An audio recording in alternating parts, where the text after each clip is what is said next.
Xi Jinping. Xi Jinping adalah Presiden Republik Rakyat Tiongkok. Pada Kongres ke-20 Partai Komunis Cina atau PKC tahun 2022, Xi Jinping kembali berhasil mengamankan posisinya sebagai Sekjen Partai Komunis Cina pada Kongres tersebut. Seperti yang kita ketahui, saat ini dia adalah penguasa terkuat di Cina sejak era Mao Zedong. Dalam pengukuhannya sebagai Sekjen PKC saat ini, sangat dapat dipastikan membuka jalan lebar baginya menjadi presiden kembali untuk periode yang ketiga. Seperti apa sosok singkat penguasa terkuat Bapak Presiden Republik Tiongkok ini?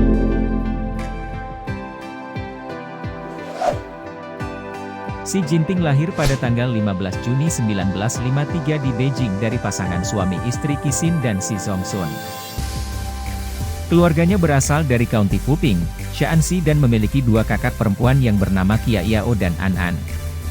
Saat kecil Xi Jinping bercerita bahwa ia dididik oleh orang tuanya agar selalu hemat dan kegemarannya bermain ice skating di Danau Shichai yang beku.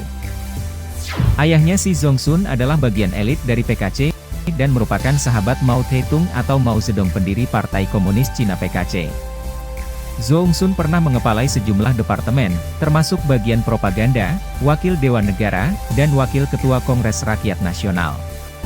Pada tahun 1962 saat ayahnya dilengsarkan dari kursi kekuasaan atas tuduhan pengkhianatan, Xi Zhongxun ditangkap saat revolusi kebudayaan. Dia pun dipenjara dalam waktu yang cukup lama sekitar 1 dekade dalam pembersihan internal pemerintahan rezim Mao Zedong. Masa kegelapan keluarga Xi Jinping dan kehidupannya pun berubah sangat drastis saat rezim Mao Zedong berkuasa. Selama 7 tahun berikutnya dia bekerja di desa pertanian terpencil dan melakukan pekerjaan kasar sebagai buruh. Saat itu Xi Jinping yang baru berusia 13 tahun sering dipersekusi dan dianggap lemah. Hal itulah yang membuat karakter mental dia semakin kuat. Dia digambarkan sebagai pemuda yang pragmatis dan ambisius. Selama di sana, ia tinggal di dalam dinding goa pegunungan yang sudah dilapisi semen, dan menjadikan goa tersebut sebagai tempat tinggalnya. Kebiasaannya pada malam hari, Xi Jinping selalu membaca buku-buku karya Mao Zedong dan membaca koran. Menginjak usia 18 tahun, Xi Jinping terjun ke dunia politik. Tidak mudah untuk terjun ke dalam dunia tersebut karena berbagai faktor dari ayahnya. Dan juga mendapatkan penolakan beberapa kali. Penolakan-penolakan itu tidak membuat dia berputus asa, hingga akhirnya resmi menjadi bagian Partai Komunis Cina pada usia 21 tahun. Pada tahun 1969 dia bekerja di organisasi Gerakan Penduduk Desa Mao Zedong.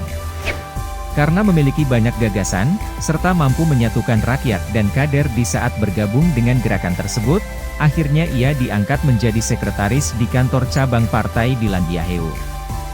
Beberapa gelar dan ilmu pendidikan Xi Jinping juga tidak main-main.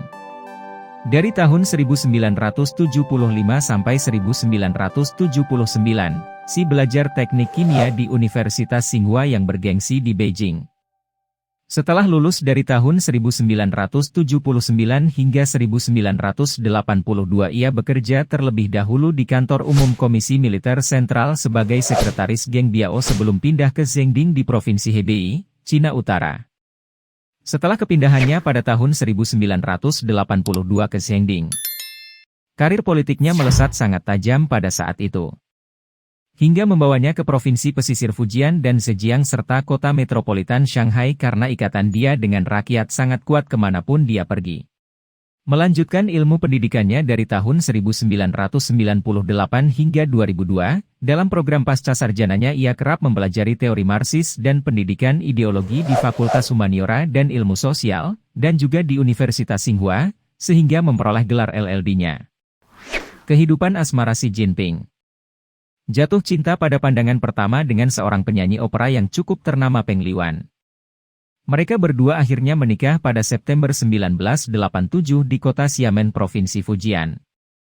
Ketika menikah, mereka tidak menggelar upacara pernikahan.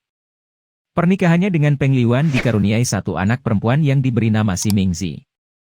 Sebelum menikahi Peng Liyuan, Xi Jinping memang pernah menikah dengan putri diplomat Cina, Ke Lingling.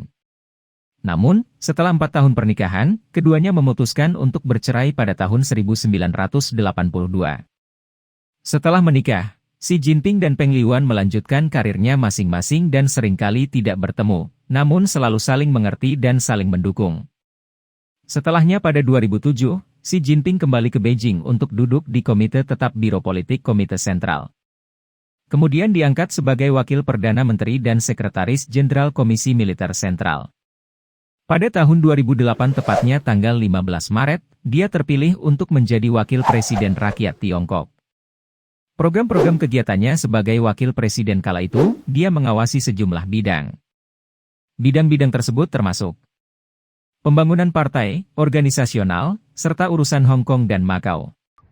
Terutama yang menjadi pusat perhatian dunia kala itu adalah persiapan menjadi tuan rumah Olimpiade Beijing 2008.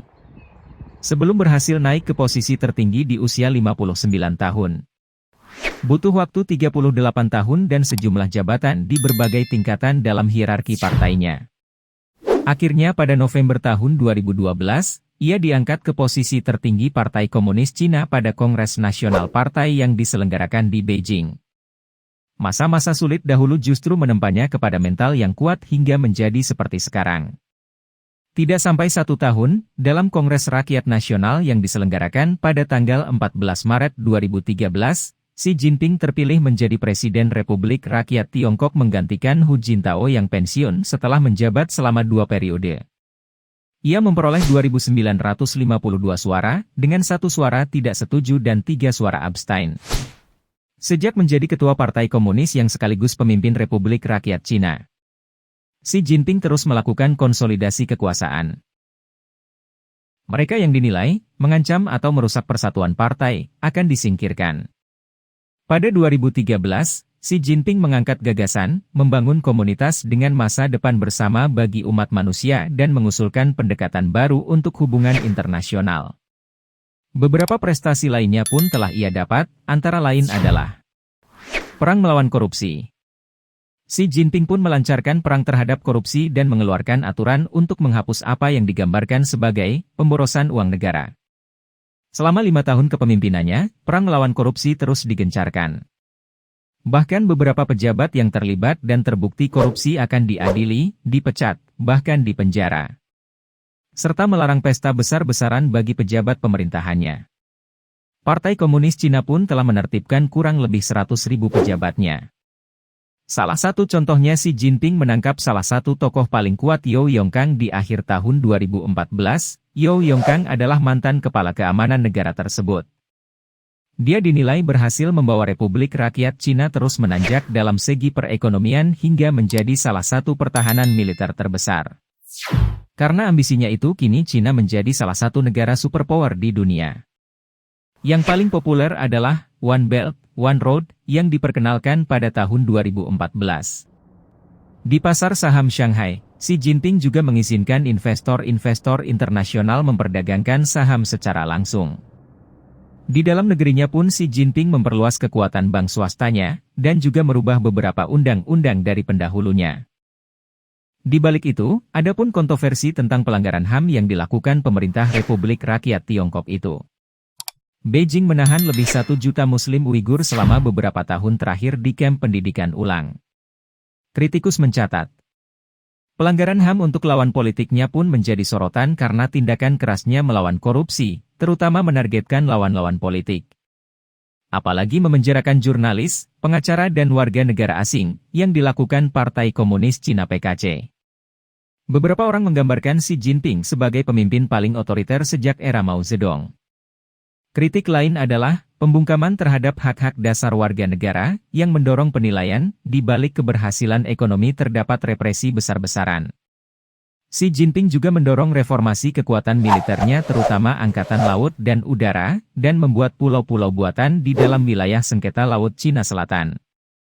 Tetapi sekali lagi Beijing menolak kabar tersebut. Kita lebih jauh lagi. Pada tahun 2018 setelah Xi Jinping terpilih kembali untuk masa jabatan 5 tahun ke depan dalam periode kepemimpinannya yang kedua, perubahan konstitusi menjadikannya menyamai status mantan Ketua Partai Republik Cina Mao Zedong dan Deng Xiaoping. Karena secara efektif memungkinkan untuk tetap menjadi presiden seumur hidup pada Kongres Rakyat Nasional dan menyetujui penghapusan batas 2 masa jabatan kepresidenan. COVID-19 di akhir tahun 2019. Tidak terbuka serta pembungkaman kepada dokter yang pertama kali memperingati bahaya tentang penyakit tersebut, dan tanggapan awal mereka terhadap pandemik COVID-19 di Wuhan, mendapatkan banyak kritik dan kecaman dari beberapa negara terutama untuk PKC. Akan tetapi, keputusan Xi Jinping atau pemerintah Beijing menutup jalur darat laut udara dari dan ke kota Wuhan, dinilai sangat baik dan efektif. Koordinasi solid antara pemerintahan pusat dengan yang lainnya di bawah komando Xi Jinping menjadikannya kehidupan kota berangsur pulih dan pengelolaan manajemen bencana COVID-19 yang baik adalah cerminan dari kekuatan politik negara. Buku Putih, Xi Jinping menerbitkan sebuah buku tentang taktik yang dijalankan Cina untuk memerangi virus tersebut, mengingat mereka negara epicentrum pertama penyebaran virus COVID-19. Pihaknya mengatakan akan melakukan apapun yang dapat dilakukan untuk membantu negara-negara yang masih terdampak COVID-19. Alhamdulillah saat ini wabah mulai berangsur-angsur menghilang, dan mari lupakan kesedihan di akhir tahun 2019 sampai 2022 kemarin. Saat ini kita yakin kita bisa bangkit, kemarin kita semua terdampak, kita semua menjadi korban, kita semua tidak bisa berbuat apa-apa. Sekarang mari kita doakan yang telah tiada akibat dari pandemi kemarin dan jangan patah semangat. Tetaplah hidup, meski saat ini ekonomi negara sedang tidak baik-baik saja untuk orang seperti kita. Itulah sosok singkat Presiden Republik Rakyat Cina Xi Jinping. Ia berkemungkinan besar terpilih kembali menjadi presiden untuk yang ketiga kalinya. Pengukuhannya akan dilakukan pada bulan Maret 2023. Mohon maaf bila ada pembahasan yang kurang tepat atau kesalahan kata-kata. Bila ada koreksi atau apapun itu, silahkan tinggalkan komentar. Sehat-sehat kawan, semoga selalu diberikan keselamatan, rezeki berlimpah dan panjang umur. Amin. Terima kasih.